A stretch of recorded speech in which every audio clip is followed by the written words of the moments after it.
Hello everyone, it's Jennifer McCreath. Got new glasses. I think it's the first time I've put a video out there with the new glasses. They're a little bit bigger and a little thicker. We're getting a little older, and yes, the eyesight's getting a little worse, but hey, what can you do? Today is Friday, December 7th. It took 22 seconds for me to tell you the date of this video. Usually that's the first thing I do. Anyway, it is. Amazingly enough, why did I turn the camera on? That's it. It's been an interesting year. Interesting year for me. One of the most interesting, I don't know what you would call it, disappointments, I guess. There have been a lot of individuals who identify as lesbians who seem to attack trans women and denounce us as not women. I guess as far as they're concerned, if you're not born female, you cannot be a woman. And these people seem to go out of their way to attack us, to bash and twist anything we say into proving, I guess, the points that they feel they make. Misogyny, is that the right word? A word of, I guess, discrimination against feminism. I find it rather sad that the majority of individuals that attack trans women for not being born female seem to use this word on us. They drag other issues to the table that have nothing to do with the masculinism or feminism. Seems this little conversation I had with Roseanne Barr on Twitter a while ago regarding who belongs in certain bathrooms has really struck a nerve with these rad feminists, and I think I can't remember if I videoed or blogged. It's common knowledge that I was viciously targeted by a lawyer down in Maryland who supposedly is a lesbian, attacking me for standing up to Roseanne. Well, we got another good one here, folks, all the way from the United Kingdom.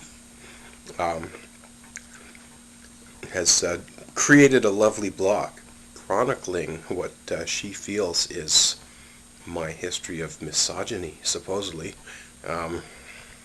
twisting things that I have said, taking a tweet, which is 140 characters or less, and analyzing it to death in the form of probably about 1,000 pages or 1,000-word article. Not sure how she found me, or why she found me, or why she decided to pick on me today. But I guess after a couple of tweets at me that were negative and derogatory, I decided to write back and try to figure out, okay, what exactly is this person up to? And I guess it all goes back to the concept of abortion and pro-life, pro-choice, and the attempt by these rad femme lesbians to link abortion rights with LGBT issues. And God, it's over a year ago that I had a video talking about my decision to leave PFLAG Canada because of a particular stance they took on this issue. My concern is that organizations of such should remain neutral on issues like abortion, and all of a sudden I was attacked back then. Oh my goodness, how could an LGBT person not be 100% supportive of abortion? Well, it happens. Much like not all LGBT people support the same political party.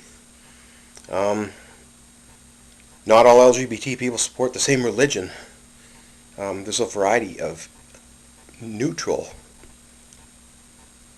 independently exclusive issues that have absolutely nothing to do with the with this at the hand. And I guess my concern right now is the attempt by, I've been talking about this a lot, the gay lesbian movement to take over trans issues and adopt them as their own, make what they feel are priorities for us, speak for us, make decisions for us. And it concerns me. I don't care if people are pro-life or pro-choice. To each his own. I will defer to the laws. Abortion is legal here in Canada. It's been legal since 1988. You do not have to have an excuse or a reason.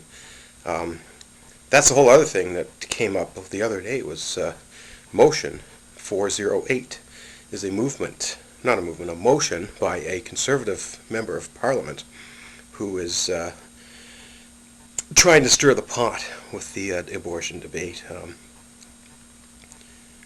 Whether I'm pro-life or pro-choice really is moot. It doesn't matter. I will never get pregnant, and I will never need to consider having an abortion. With that in mind, I don't really feel it's my right to talk about this directly. What I will do is complain when people who are supposedly devoting resources towards trans issues, those resources are actually being diverted to the pro-life, pro-choice movement. Anyone who steps up to the plate and says they're here to fight trans rights, isn't it great, Jennifer, I can help you get an abortion? Well, sorry, you have not helped me at all. In fact, you have wasted resources that could have been put to better use to resolve the issues that most trans people face. Access to sex reassignment surgical procedures, access to hormones, access to fair and equal human rights, housing, employment, and essentially what happened today, I only sent 3 tweets to this person, and she tweeted back about 12 times, and I finally decided to block her.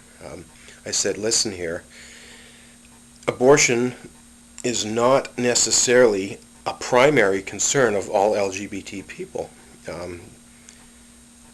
Absolutely, some LGBT people will engage in sexual, what's the word, same-sex? No, not. Pregnancy is a possibility, absolutely. Abortion consideration, sure, not too many men.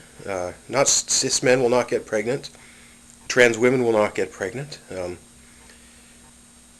Lesbians, maybe, I don't know. Just because you're lesbian doesn't mean you might not have sex with a man that could impregnate you, or a woman that could impregnate you, for that matter. It's out there, sure. It's an issue, perhaps.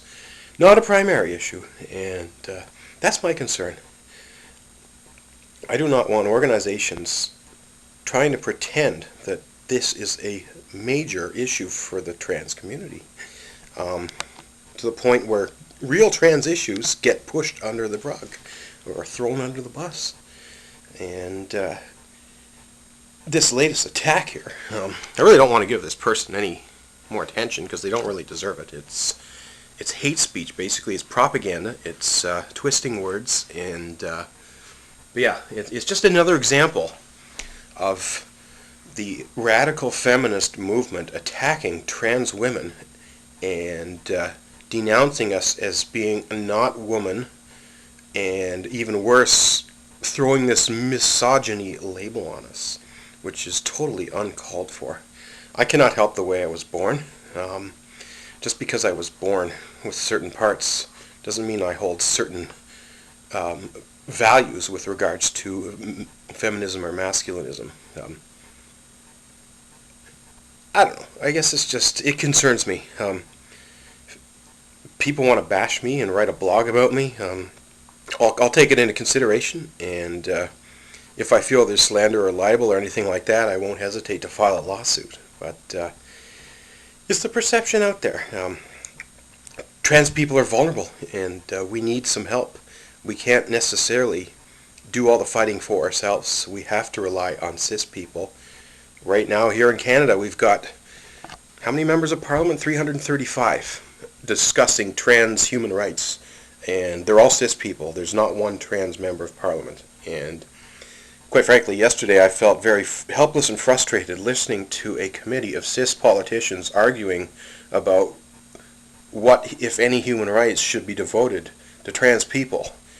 They were talking about gender identity, gender expression, and going on and on and on and on. A lot of them were actually making a mockery of the whole parliamentary process. This committee meeting basically turned into a filibuster, and it was a complete waste of time, and they were arguing whether or not they should postpone the meeting. They actually argued 120-minute meeting. They spent 105 minutes arguing whether or not they should cancel the meeting.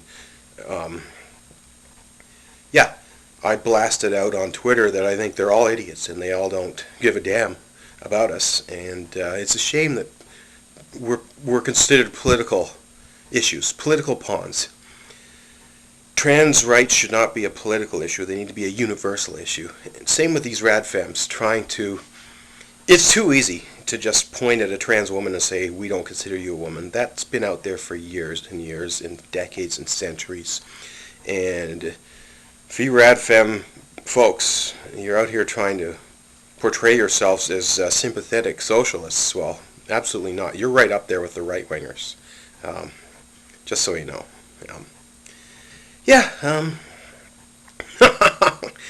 I guess it's interesting to have a little aside, because it's been a hectic week for me dealing with other issues, specifically looking at the trans rights debate here, and also dealing with some very challenging situations with my quest for employment and having job competitions thrown out or canceled rather than people hiring me, and going through the review and complaint process. It's yeah, I'll talk about that a little bit more perhaps on my next video, but yeah, shame on you rad femmes, shame on you lesbian rad femmes.